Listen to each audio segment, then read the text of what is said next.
Yeah, when you look at the rise of, there was a pharaoh known as Amos, and Amos was the Egyptian who finally conquered these people, these Eastern Asiatic people who rose up in the intermediate period, which is like the 12th to 14th dynasty of Egypt, who rose up and took Egypt.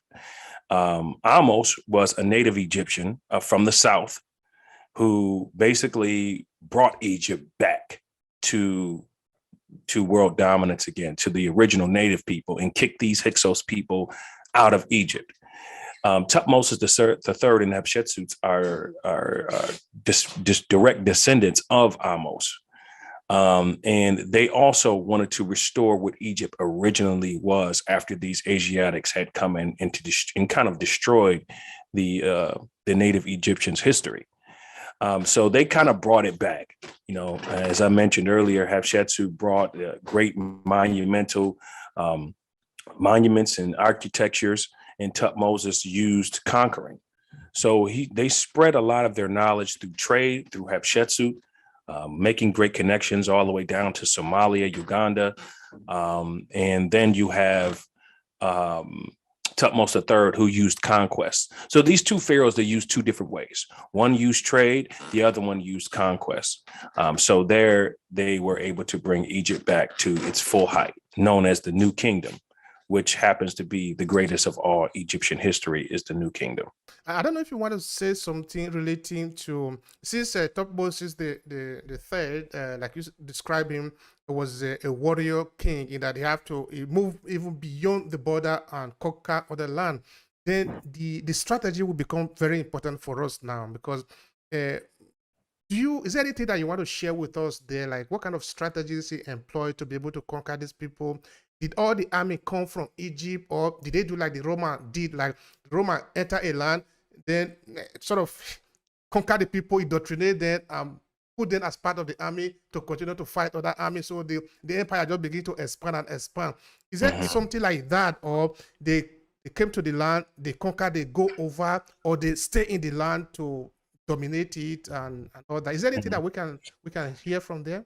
Well, yeah, absolutely. Tutmosis III, when he conquer certain nations, some of the priests, the kings of these nations, would become servants to him, but also will become governments to these lands, for the simple fact that he felt that these people still knew this land. So if Tutmosis came into, for example, Kush, if he came into Kush and took over Kush for a time period, he would preserve some of these who were willing to rule under him as governors in their respective lands. He would take them to Egypt, train them on the Egyptian ways, and then send them back to their homeland to instruct on Egyptian ways.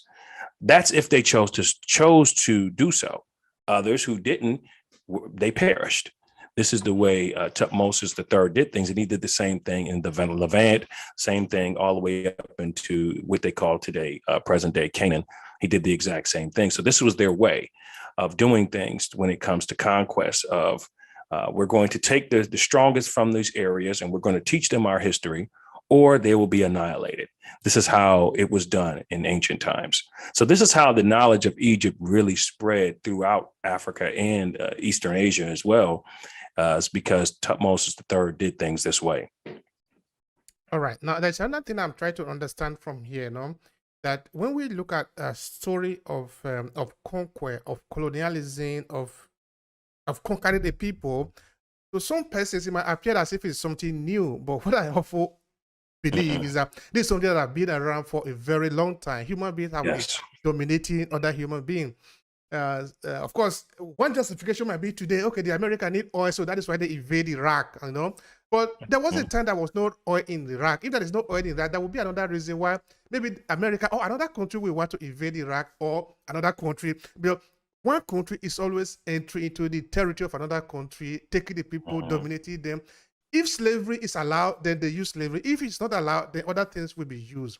So now, in the case of this African king who have gone to other part of the world to conquer, Do we have anything like maybe what could be the point? Okay, this is something that happened many years ago. I'm not expecting that you can give me every little detail of it, no, but at least based on your study, you can share with us what you find, no? So that is the basis, okay? So can we know anything like why? Why did they have to go to these places to conquer? What was the motive? What was the reason? What was the justification? The motive is the same as it is today: resources. Gold is not indigenous to Egypt. And that needs to be known. So obviously it would be acquired through trade or conquest, one way or the other. So we know that it has always been, Egypt has always given its reverence to the south of it, whether it be Somaliland, whether it be Kenya, whether it be Uganda, whether it be modern day Ethiopia, which was called the land of Punt at the time. These nations had great wealth that Egypt wanted. So whether it was through trade or conquest, Egypt used its power to its army, its military forces to, subjugate these other nations at that time, and also to unite the known world of Africa at that time. And this is very important, Emmanuel. It's really very important. You see, there was, I think it was 2015, I did a documentary about Pan-Africanism, and I titled it Pan-Africanism, Testing Idea on Reality. That is testing the beautiful African idea on real situation, which is, I used what is happening in Africa to test if actually how beautiful it is in the idea is actually what it is in reality. By that, I'm trying to say that sometimes when we look at Africa, we look at it, but not all of us, and not in all the cases. Sometimes we look at it and say we are people that have always been peace lovely. We never make war. We don't fight. I know all of us, just peace and love. No, but it is not true. It's not peace and love all the time. We are just like every other people. We fight, we war, we kill, we maim. We are just like every other person in the world. No?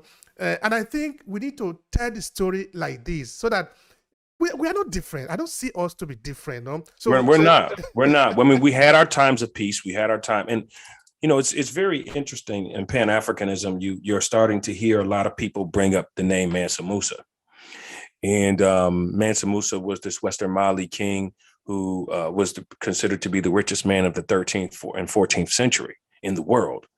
But what people don't know is Mansa Musa's pilgrimage to Mecca, giving away billions of dollars in gold to Egypt and into Mecca.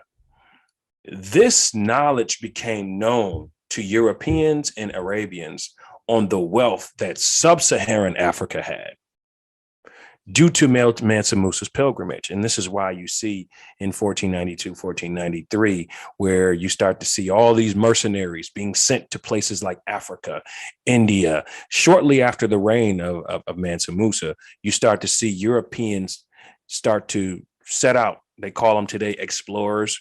They were sent out to find the source of this gold in India and in Africa, because all they had known is that these people were black-skinned people. So they went to these two areas looking for the gold and the wealth due to what Mansa Musa did. And they also knew that he was a Muslim. So they were going into areas that they thought that they would find this gold. And in 1493, they had finally circumvented Africa and began what we know today as white supremacy.